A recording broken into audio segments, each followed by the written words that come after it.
आज Doubtnut app download करें। Doubtnut पर अपने सभी गणित, रसायन विज्ञान, भौतिक विज्ञान और जीव विज्ञान के डाउट्स का करो सफाया। बस प्रश्न की फोटो खींचो, एक ही प्रश्न को क्रॉप करो और तुरंत वीडियो सोल्यूशन पाओ। अभी डाउनलोड करें।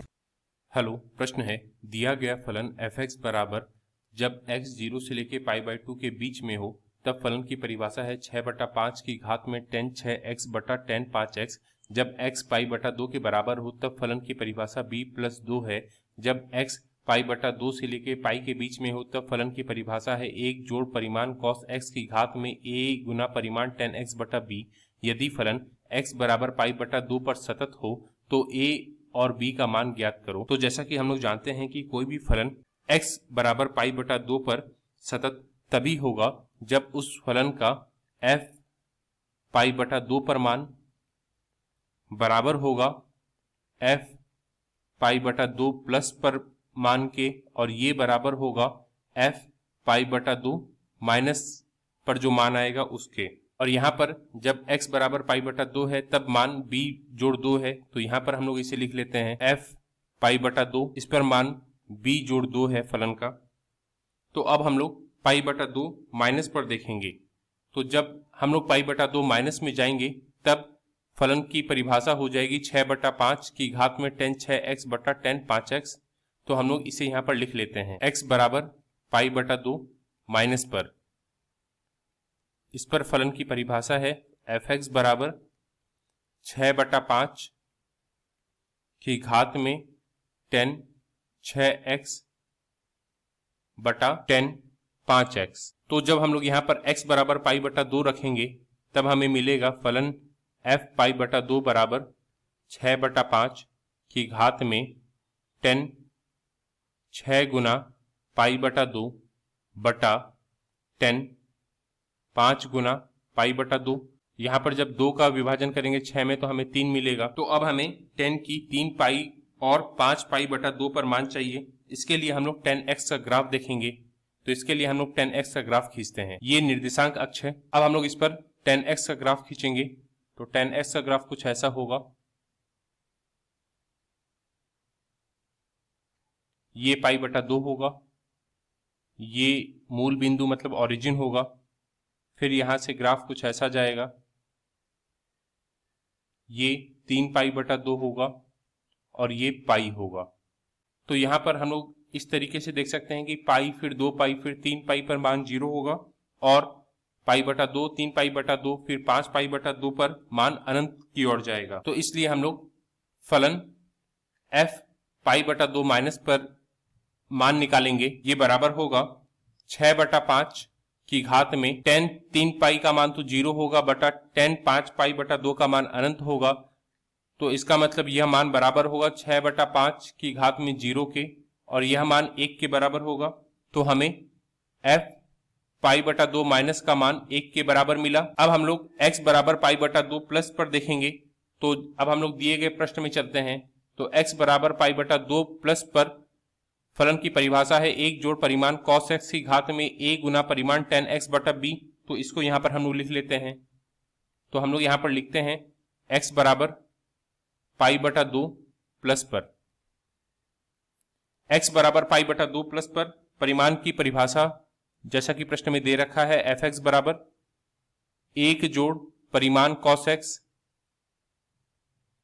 की घात में a परिमाण tan x बटा b।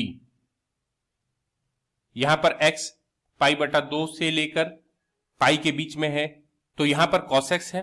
तो अब हम लोग cos x का ग्राफ देखेंगे। ये हम लोगों ने निर्देशांक अक्ष खींचा। cos x का ग्राफ कुछ इस तरीके से होता है। यहां पर ये मान π/2 होता है, यहां पर पाई होता है, और यहां पर 3 π/2 होता है। तो हमें π/2 प्लस पर मान चाहिए। तो जैसे हम लोग π/2 से आगे बढ़ेंगे तो cos x का मान नेगेटिव हो जाएगा। तो यहां हम लोग इसे लिखते हैं फलन f(x) बराबर, यहां पर cos x का मान π/2 से आगे बढ़ने पर नेगेटिव हो जाएगा, इसलिए हम लोग यहां पर लिखेंगे इसे 1 घटा cos x। तो हम लोग यहाँ पर 1 घटा cos x लिखेंगे और हम लोग परिमाण हटा देंगे, और घात में a परिमाण tan x बटा b है। तो अब हम लोग tan x के ग्राफ में चलते हैं जो कि हम लोगों ने पहले खींचा है। तो यहाँ पर π/2 प्लस पर मान देखेंगे तो वो नेगेटिव होगा, इसलिए पहले ही हम लोग 10x के पहले नेगेटिव लगा देंगे क्योंकि 10x में परिमाण है। तो यहां पर हम लोग घात में लिखेंगे घटा a गुना 10x बटा b। अब यहां पर पाई बटा 2 का मान देखेंगे तो x बराबर पाई बटा 2 रखने पर हमें यह मान मिलेगा 1 की घात में अनंत। इसके लिए हम लोग को लिमिट लगाना होगा क्योंकि जब 1 की घात में अनंत का रूप आता है तो हम लोग लिमिट लगाकर सॉल्व करते हैं।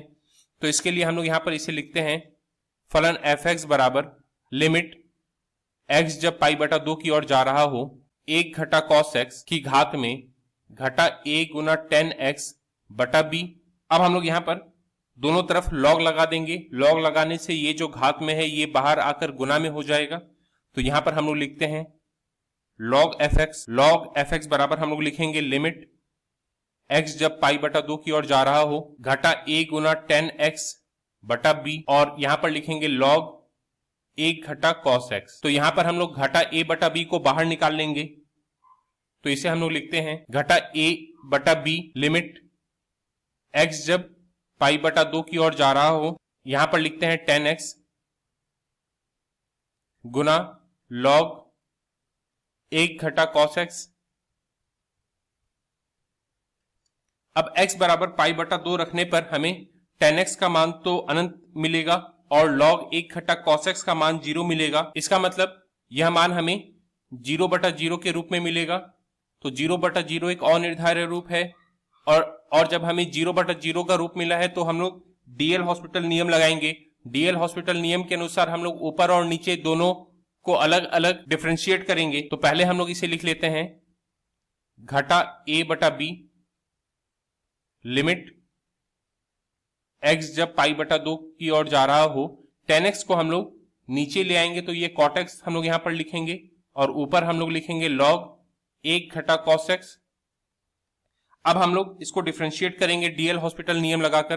तो यहां पर हम लोग इसे लिखेंगे घटा a बटा b लिमिट x जब पाई बटा 2 की ओर जा रहा हो log 1 घटा cos x का डिफरेंशिएट x के सापेक्ष में करने पर हमें मिलेगा 1 बटा 1 घटा cos x।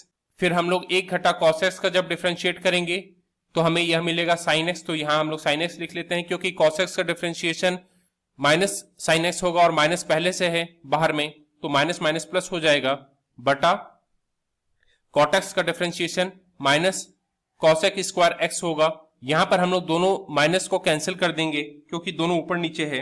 अब हम लोग x बराबर पाई बटा 2 रखेंगे। तो हम लोग यहां पर लिखते हैं x बराबर पाई बटा 2 रखने पर x बराबर पाई बटा 2 रखने पर हम लोगों को ये मान मिलेगा 1 बटा 1 घटा cos पाई बटा 2।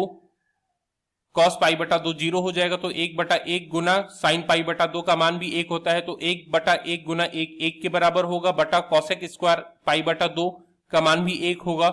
तो ये मान हमें मिलेगा a बटा b गुना 1 और ये बराबर है log f पाई बटा 2 प्लस के। तो अब हम लोग जब दाईं तरफ से log हटाएंगे तो बाईं तरफ हम लोग e की घात में एक्सप्रेशन लिखेंगे। तो यहां हम लोग लिखते हैं f पाई बटा 2 प्लस बराबर e की घात में a बटा b।